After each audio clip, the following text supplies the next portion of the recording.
Биздин темабыз эртеңки күндүн келечеги биздин колубузда.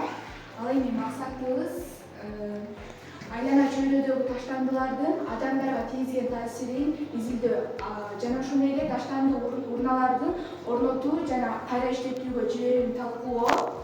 Ал эми биздин көйгөйлүү маселебиз бул таштандыларды сорттоп кайра иштетүүгө жөнөтүү. Ал эми азыркы кезекти биздин долбоордун катышуучулары даярдап келген материалдарга Туруктуу өнүгүү максаттарын ишке ашыруу менен биз 2030 жылга карата өнүккөн мамлекеттин катарына кошулушубуз керек. Мына ошол өнүккөн мамлекеттин катарына кошулуш үчүн биз 17 максатты ишке ашырууда. Биз 13 максатты тандап алганбыз силер менен. 13 максатта климаттык өзгөртүү менен күрөшүү. Климатты биз эмне кылып өзгөртөбүз? Ушул таштандылардан арылуу менен биз климатты жакшы жакка өзгөртө алабыз.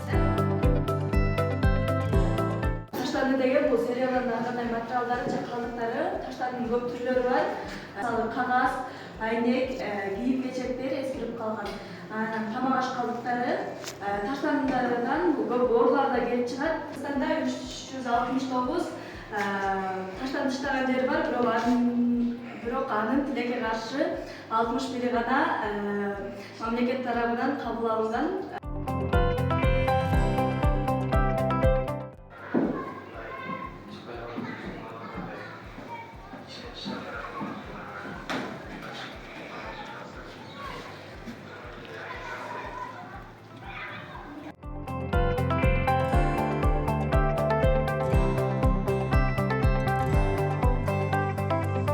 Климаттын өзгөрүшү бул дүйнө жүзүндөгү эң чоң маселелердин бири болуп эсептелген. Климаттын өзгөрүшүнө адамдардын кылган иш-аракеттери, завод, фабрикалардан чыккан түтүндөр, унаалардан чыккан түтүн жана токойлордун кыйылышы себеп болот. Булардын натыйжасында мөңгүлөр тез эрип, деңиз деңгээлдери көтөрүлүп, көптөгөн жаныбарлардын жашоосуна терс таасирин тийгизет. Аны менен бирге эле адамдардын ден соолугуна дагы терс таасирин тийгизип келүүдө.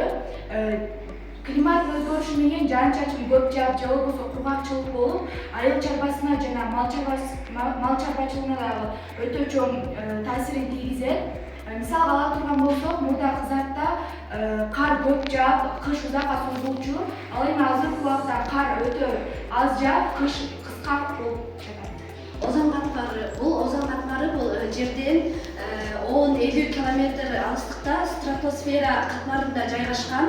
Ал бизди күндүн аябай зыян нурларынан сактап турат. Эгер азыркы учурда ал абдан жукарып жатат. Силердин оюңарча озон катмары эмне себептен жукарып жатат деп ойлойсуңар? Ошол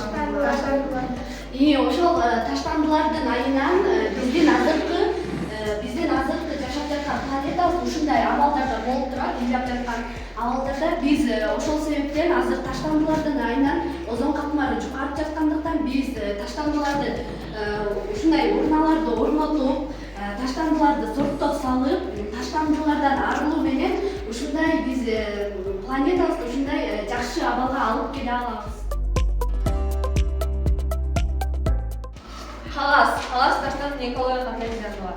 Кагаз таштанды бул экологияга абдан зыяны деле жок, бирок бул кагаз таштандынын бир терс таасири бар.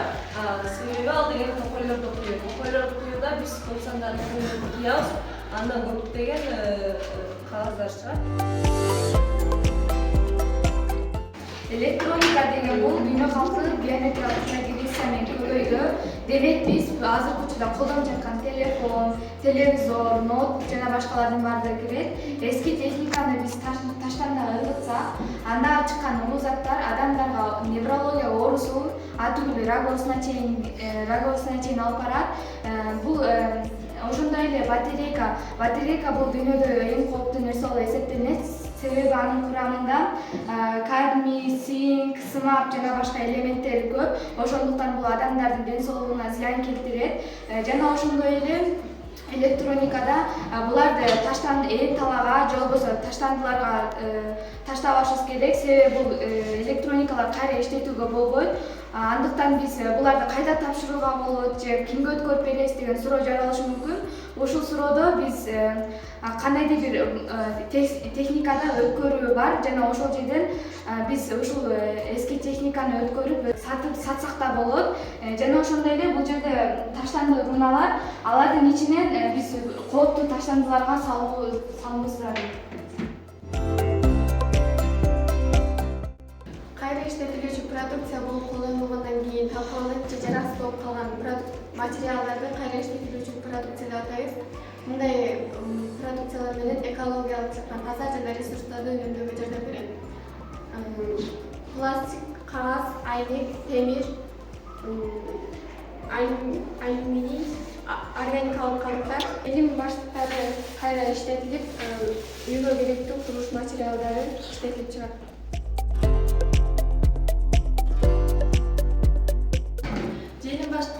Желим баштыктары биз күнүмдүк жашообузда колдонуп келе жаткан товарлардын бири. Желим баштыктардын тарыхынан айта кетсек, желим баштыктар деген 1950-жылы Гарри Вашлик жана анын өнөктөшү Ларри Хенсон эки канадалык ойлоп табышкан. Желим баштыктар булар башында деген жана чиркөөлөрдө жана базарларда эле колдонуп келген. Анан бул дүйнөлүк масштабка айланып, бүт дүйнө жүзүнө тарап, популярдуулугу тарап, бүт дүйнө жүзүндө колдонуп башташкан. Көчөдө барып жатсаң деле, көбүнчө таштандылардын 80% эле 80% бул желим баштыктар болуп саналат. Жылына 20 жылдын убакыт ичинде чирик жана калыңдыгына жараша 500 жылга чейин кетиши мүмкүн. Ал эми жердин астында 1000 жыл чирибей жатыр. Бул желим баштыктар топурактын сапатын төмөндөтүп, өсүмдүктөрдүн өсүшүнө да залалга сиет, тамак катары кабыл алышып, ууланып өлүп калган жаныбарлар бар. Ага сел ыргытпай, аларды кайра иштетүүчү жерлерге алып барып, кайра аларды сорттошубуз керек. Ошол желим баштыктардын ордуна биз туруктуу материалдарга өтүшүбүз керек. Мындай эко сумкалар деп коебуз.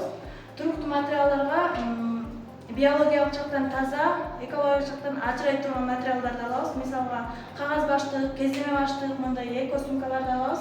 Биз желим баштыктарды таштанды уулангандан желим таштандыларына ыргытабыз.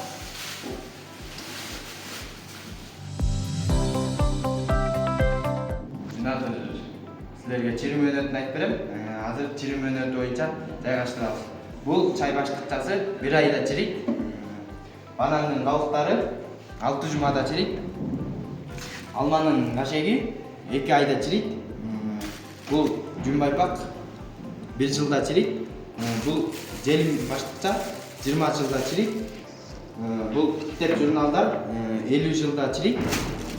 Бул пластик желим бөтөлкөлөр 450-500 жылда чирик. Бул телефон батарейкалар 1000 жылда чирик.